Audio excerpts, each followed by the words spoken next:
నమస్కారం అండి. మహాభారతంలో నేడు 81వ అధ్యాయము అంశం ఓ తండ్రి విషాదం. వినిపిస్తున్నది మీ విజయభాస్కర్. అభిమన్యుడి మరణంతో యుధిష్ఠిరుడు శోకంలో మునిగిపోయాడు. అభిమన్యుడు మెలకువరాని నిద్రపోయాడు. యుద్ధంలో ద్రోణుడు అశ్వత్థామ దుర్యోధనుణ్ణి జయించాడు. ఓ వీరుడా, నువ్వు దుశ్శాసనుణ్ణి పరిగెత్తించావు. నీవు చనిపోయావా? యుద్ధం చేయాలి, జయించాలనే కోరిక ఎందుకు? మాకు రాజ్య కోరిక ఎందుకు? అర్జునుడికి నేను ఏమి ఉపశమన మాటలు చెప్పగలను? తన దూడను పోగొట్టుకున్న ఆవు మాదిరిగా విలపిస్తున్న సుభద్రకు ఏమని చెప్తాను? ఎందుకు ఉపయోగపడని ఉపశమన మాటలు నేను ఎలా చెప్పగలను? నిజంగా ఆశ అన్నది మనుషుల బుద్ధిని పాడు చేస్తుంది. తేనె కోసం వెతుకుతూ లోయలో పడి చనిపోయిన మూఢుని మాదిరిగా నాకు విజయం చేకూర్చడానికి ఎంతో జీవితం ఉన్న ఈ బాలుని యుద్ధ భూమిలోకి తోశాను. ప్రపంచంలో నా వంటి మూఢుడు మరొకడు లేరు. తన తండ్రి దగ్గర లేనప్పుడు కంటి పాపలా కాపాడుకోవాల్సిన ఆ బాలుని నేను నిలువున చంపాను అని యుధిష్ఠిరుడు తన గుడారంలో విలపిస్తున్నాడు. వారి సైన్యానికి చెందిన యోధులు మౌనం దాల్చి చనిపోయిన బాలవీరుని ప్రతాపాన్ని, అతడి మరణాన్ని తలుచుకొని విచారగ్రస్తులై యుధిష్ఠిరుడి చుట్టూ కూర్చున్నారు. పాండవులు ఎప్పుడు కష్టదశలో ఉన్న వ్యాసుడు వారి వద్దకొచ్చి శోక ఉపశమనం చేసి వెళ్ళడం ఆచారంగా ఉండేది. అతడు పాండవులకు గొప్ప గురువు, పితామహుడు. అతడు యుధిష్ఠిరుడి దగ్గర ఆసీనుడై ఉన్నాడు. మనశ్శాంతి కోసం చాలా ప్రయత్నాలు చేశాను, కానీ నాకు అది దొరకలేదు అన్నాడు యుధిష్ఠిరుడు. వ్యాసుడు సమాధానంగా, నీవు బుద్ధజీవివి, అన్నీ తెలిసిన వాడివి. నిన్ను ఈ విధంగా విషాదంలో ఉంచడం తగదు. మృత్యు స్వభావం తెలిసి తెలియని వాడి వలె నీవు విలపించడం తగదు. బ్రహ్మ భూత సృష్టి చేసినప్పుడు ఒక ఆందోళనలో పడ్డాడు. ఈ జీవులన్నీ త్వరలో అంతకంతకు వృద్ధి చెందుతాయి. దీంతో భూమికే భరించలేని పరిస్థితి వస్తుంది. ఈ సమస్యను తొలగించే విధానం ఏదీ లేనట్లు ఆయనకు తోచింది. ఆ ఆలోచనే ఓ అగ్ని జ్వాల ఈ క్షణక్షణం వృద్ధి చెంది తాను చేసిన సృష్టినంతటినీ ధ్వంసం చేస్తుందేమో అనే భయాన్ని కలిగించింది. రుద్రుడు వచ్చి వృద్ధిని క్లుప్తపరచమని బ్రహ్మను అడిగాడు. బ్రహ్మ మనుషులు మృత్యువాతపడి సతతంగా ఉండేలా చేశాడు. సృష్టికర్త వృద్ధిని క్లుప్తపరచడానికి అనేక రూపాలను సృష్టించాడు. యుద్ధం, రోగం, ప్రమాదం అనేవి అవే. జనన మరణాలను హద్దులో ఉంచగలిగేది మృత్యువు కాబట్టి అది నిత్యమైంది, ఖచ్చితంగా జరిగి తీరేది, ఎవరి చేత తప్పించజాలనిది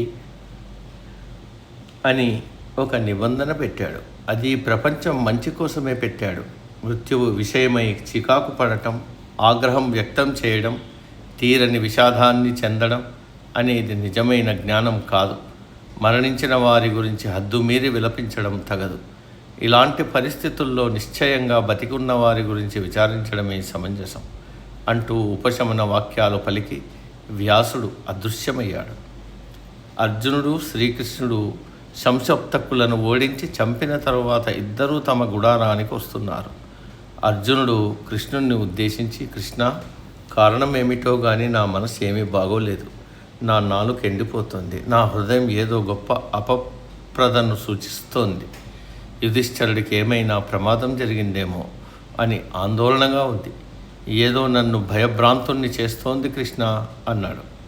కృష్ణుడు సమాధానమిస్తూ, యుధిష్ఠిరుడి గురించి నీవేమీ ఆందోళన చెందకు. అతడు, నీ తమ్ముళ్ళు సురక్షితంగానే ఉన్నారు అన్నాడు. ఆ మార్గంలో వారు ఆగి సాయంకాల ప్రార్థనలు చేశారు. మరలా రథమెక్కి విడిదికెళ్ళారు. వారు గుడారాలకు సమీపిస్తుండగా తన వాళ్ళకు ఏదో ఆపద కలిగిందేమో అన్న కీడును సూచించే మానసిక ఆందోళన అర్జునుడికి ఏర్పడింది. మాధవ, బసలలో ప్రతిదినమూ వినపడే మంగళతూర్య నాదాలు వినపడడం లేదు. యోధులు దూరం నుంచి నన్ను చూసి తలలను దించుకుని నన్ను చూడలేకపోతున్నారు. వారు ఇలా చేయడం నాకు వింతగా ఉంది. మాధవ, నేను చాలా భయపడుతున్నాను. నా సోదరులంతా సురక్షితంగా ఉన్నారని నీవు తలుస్తావా? అలవాటు ప్రకారం నా తమ్ముళ్లతో పాటు మనలను కలుసుకోవడానికి ముందుగా వచ్చే అభిమన్యుడు కూడా రాలేదే అన్నాడు అర్జునుడు. వారు విడదుల్లో ప్రవేశించారు. ఎందుకు మీరంతా విచారంగా ఉన్నారు? అభిమన్యుడు కనపడడం లేదే? ఎక్కడా సంతోషం సూచించే మొహం కనిపించడం లేదే? ద్రోణుడు ఈరోజు తన సేనను పద్మవ్యూహంగా అమర్చాడని తెలిసింది. నాకు తెలిసినంతవరకు మీలో ఎవరూ కూడా దాన్ని ఛేదించలేరు. అభిమన్యుడు చొరవ చేసి దానిలోకి ప్రవేశించాడా ఏమిటి? అలా అయితే అతడు మరణించినట్లే. ఆ వ్యూహం నుంచి బయటకు వచ్చే విధం నేను అభిమన్యుడికి నేర్పలేదు. నిజంగా అతడు మరణించాడా అని ఆతృతగా అడిగాడు అర్జునుడు. సోదరుల యోధుల విచారకర మౌనాన్ని వారు తలదించుకొని నేలను చూస్తూ ఉండటం, తన కళ్ళ వైపు వారు చూడలేకపోవడం అర్జునుడి భయకారణం మరింత ధ్రువపడింది. కుమారుణ్ణి కోల్పోయిన అర్జునుడు హృదయ విదారకంగా విలపించాడు.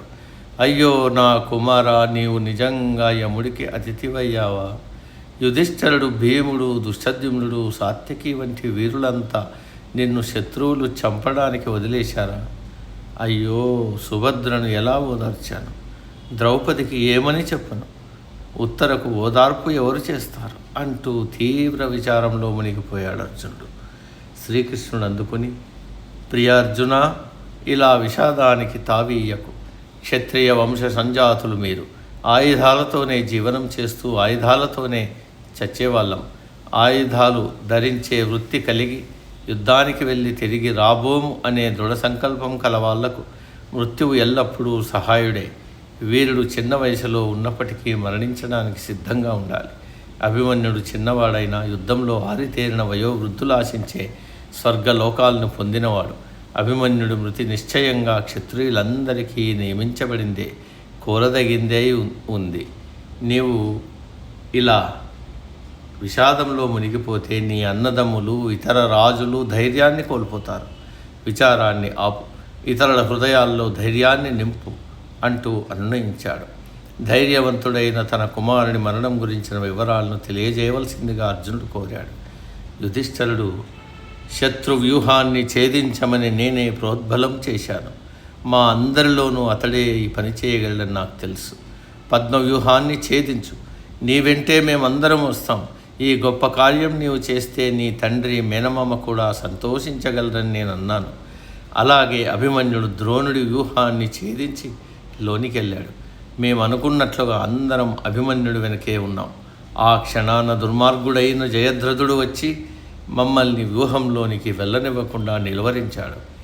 దీంతో మేము అభిమన్యుడి వెనక వెళ్ళలేకపోయాం. జయద్రథుడు మమ్మల్ని బయటే ఉంచగలిగాడు.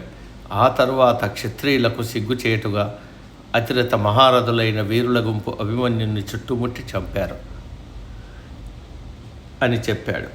విన్న అర్జునుడు మరలా విచారగ్రస్తుడై తెలివి తప్పి పడిపోయాడు. కొంత సమయం గడిచిన తరువాత అతడు శపథం చేశాడు. రేపు సూర్యాస్తమయం లోపు నా కుమారుడి మరణానికి కారణమైన జయద్రథుణ్ణి చంపుతాను.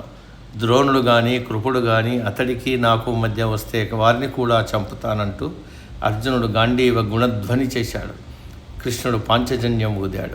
భీముడు అందుకొని గాంధీవధ్వని కృష్ణ శంఖారావం ధృతరాష్ట్ర కుమారులకు మారణాహ్వానం అవుతుంది అన్నాడు.